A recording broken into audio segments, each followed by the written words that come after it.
নমস্কার, Assam prime network থেকে আমি ইন্দ্রাণী আপনাদের স্বাগত জানাচ্ছি। স্ত্রী হাজিরা বেগম লস্করের দ্বারা নানাভাবে প্রতারণার শিকার স্বামী সাবুল মিয়া। কাছাড় জেলার বর্তমান লক্ষ্মীপুর বিধানসভার অন্তর্গত জয়পুরে কনকপুর তৃতীয় খণ্ডের আস্তার আলী লস্করের কন্যা হাজেরা বেগম লস্করের উপর তথ্য সহকারে প্রতারণার অভিযোগ তুলেন খোদ স্বামী শাকুল মিয়া। বিগত 9 মাস পূর্বে ইসলাম ধর্ম অনুযায়ী সামাজিকভাবে নর্থ ত্রিপুরার সাবুল মিয়ার বছর 30-এর সঙ্গে বিবাহ বন্ধনে আবদ্ধ হয় জয়পুরের হাজিরা বেগম লস্কর বয়স 30। সঙ্গে কিন্তু বিবাহের কিছুদিন ঠিকঠাক চলার পরে নাকি হাজেরা বড় বোন নাজিরা বেগম লস্করের স্বামী বাবুল মিয়ার সঙ্গে পরকীয়া লিপ্ত হয়েছেন বলে জানান স্বামী সাবুল মিয়া। এরপর স্বামী সাবুল মিয়ার বাসা থেকে হাজিরাকে বিগত 25 দিন থেকে দুই বোন নাজিরা বেগম লস্কর ও আনোয়ারা বেগম ও বাবুল মিয়া হাজেরা বেগমকে জয়পুরের বাসায় নিয়ে আসেন এবং হাজেরাকে বোনের জামাই বাবুল মিয়া নিয়ে আসেন এবং এই মেয়ে শিলচর শহরে বিভিন্ন স্পা পার্লারে অবৈধ কাজে লিপ্ত হয়েছে বলে প্রমাণ রয়েছে বলে দাবি করেন অসহায় স্বামী সাবুল মিয়া। তিনি আরও বলেন, বিগত কয়েক মাস পূর্বে সাবুলকে শিলচরের একটি স্পা পার্লারের মালিক অমিত কর নামের এক ব্যক্তি নাকি স্ত্রী হাজিলাকে সাহায্য করে যাচ্ছে ও তার ষড়যন্ত্রের কবলে পড়ে হাজিরা অবৈধ ব্যবসা চালিয়ে যাওয়ার ক্ষেত্রে সবচেয়ে বড় কথা হলো সাবুলকে নানাভাবে ভয় ও প্রলোভন দেখিয়ে স্ত্রী হাজিরা বেগম সহ দুই বোন নাজিরা বেগম ও আনোয়ারা বেগম বাবুল মিয়া মিলে প্রথমে 2,70,000 টাকা নিয়ে যান ও বর্তমানে পুনরায় 2,50,000 দাবি করছেন। অভিযোগ তোলেন সাবুল মিয়া। তাই অসহায় স্বামী সাবুল মিয়া সংবাদ মাধ্যমের সাহায্যে এই বিষয়টির উপযুক্ত বিচারের জন্য অনুরোধ জানান আসামের মুখ্যমন্ত্রী ডক্টর হিমন্ত বিশ্ব শর্মা সহ কাছাড়ের জেলা প্রশাসনের দোষী স্ত্রী হাজেলা বেগম লস্কর সহ স্ত্রীর দুই বোন আনোয়ারা ও নাজিরা এবং স্পা পার্লারের মালিক অমিত নাথদেরকে উপযুক্ত তদন্তের মাধ্যমে তাদের শাস্তির জন্য।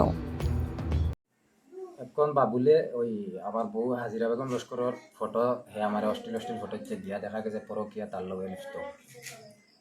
এবার পরে আমি তার লগে যোগাযোগ করছি, নাজিরার লগে করছি, আনোয়ারা বেগম লস্করের লগে করছি, তারা দলীয় বড় বোনের লগে করিয়া কইছি কিতা করতায় তুমি টাইম এটা হইবার হয়েছে নাইলে আমার বউ আমার বাড়িতে পাঠিয়ে দাও। তারা বাড়িতে পাঠিয়ে দিছেন না, তারা শিলচার দিছেন। ওই শিলচার আর একজন নাম কিতা তার নাম আমি কইয়া তাই না ফোন নম্বর সারা দিছি মিডিয়ার সামনে আমি দিছি এটা। এখন দেখা যায় শিলচার তারা নিয়া এসপাত নিয়া কোন জায়গার এসপাত নিয়া শিলচার তারা সাজো লাগাইয়া দিছে, শিলচার ঘর ভাড়া দিয়ে রাখিয়া দিছে ওই যে লগে জড়িত এ। এখন ওটা আমি সুস্থ বিচার চাই আসাম মুখ্যমন্ত্রী হিমন্ত বিশ্ব শর্মার কাছে মামার কাছে, যিনি একজন মহিলা মানুষ হইয়া তাই 8-9 লাখ টাকা দিয়া জয়পুর জায়গা লইছে। এরপরে এখন তারা বনিন্ত রইল এটা ষড়যন্ত্র সবসময়। সেমনে এই জায়গাটা লইল, একজন বেটা মানুষের জায়গা কিনতে পারে না, 8-9 লাখ টাকা দিয়ে তাই বেটি মানুষ ইয়া কিনলো। আসাম প্রশাসনের কাছে ওটাও আমার দাবি যিনি তাইর লগে আরও আসন জড়িত, অবৈধ কাম জড়িত, এরপরে গোপন তথ্য আরও বহুত জিনিসও আছে, এটা তদন্ত করলে মিলবো। আর না এখন মহিলা সেমনে এটা করে সেমনে জায়গা কিনে আর তারার ব্যবসা হইল নাজিরা আনোয়ারার, তারার ব্যবসা হইল বইন দিয়া, আগেও একটা বিয়ে হয়েছে আমি জানি না পরে শুনছি। এইভাবে তারার ব্যবসা হইল মানে বিয়া দিয়া বাড়িতে নেবা নিয়া জামাইরে জুলুম করি টাকা নেবা, যেটা নিলা এটাও না দেবা। এখন এটা প্রমাণপত্র আমি তুলিয়া দিছি। এরপরে ওই যে ফোন করছে তাই নিয়া গড় দিয়া দিছে। আগে একটা নিউজও আমি কইছি যে শিলচার খেয়েও এইলা গড় ভাড়া দেয় না জানি, এরপরেও বারবার তাইরে গড় ভাড়া দেওয়া ওর দোকানেও কাজও রাখা ওর।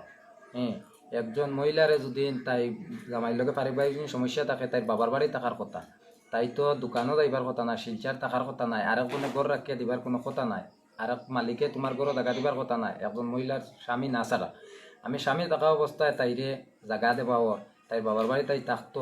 এটা প্রশাসনের কাছে আমার অনুরোধ রইল যিনি আমি সুস্থ বিচারটা পাইতাম আর তাইরে তদন্ত করলে তাইরে ধরলে সব কিছু গোপন তথ্য সব কিছু বাইরেই আইব। সেমনে তাইর লগে জড়িত খেখে আসেন না আসেন সব কিছু বাইরেই আইব। আর না এই জায়গাগুলো সেমনে কিনে না কিনে সব ডাটা তাই মিলব।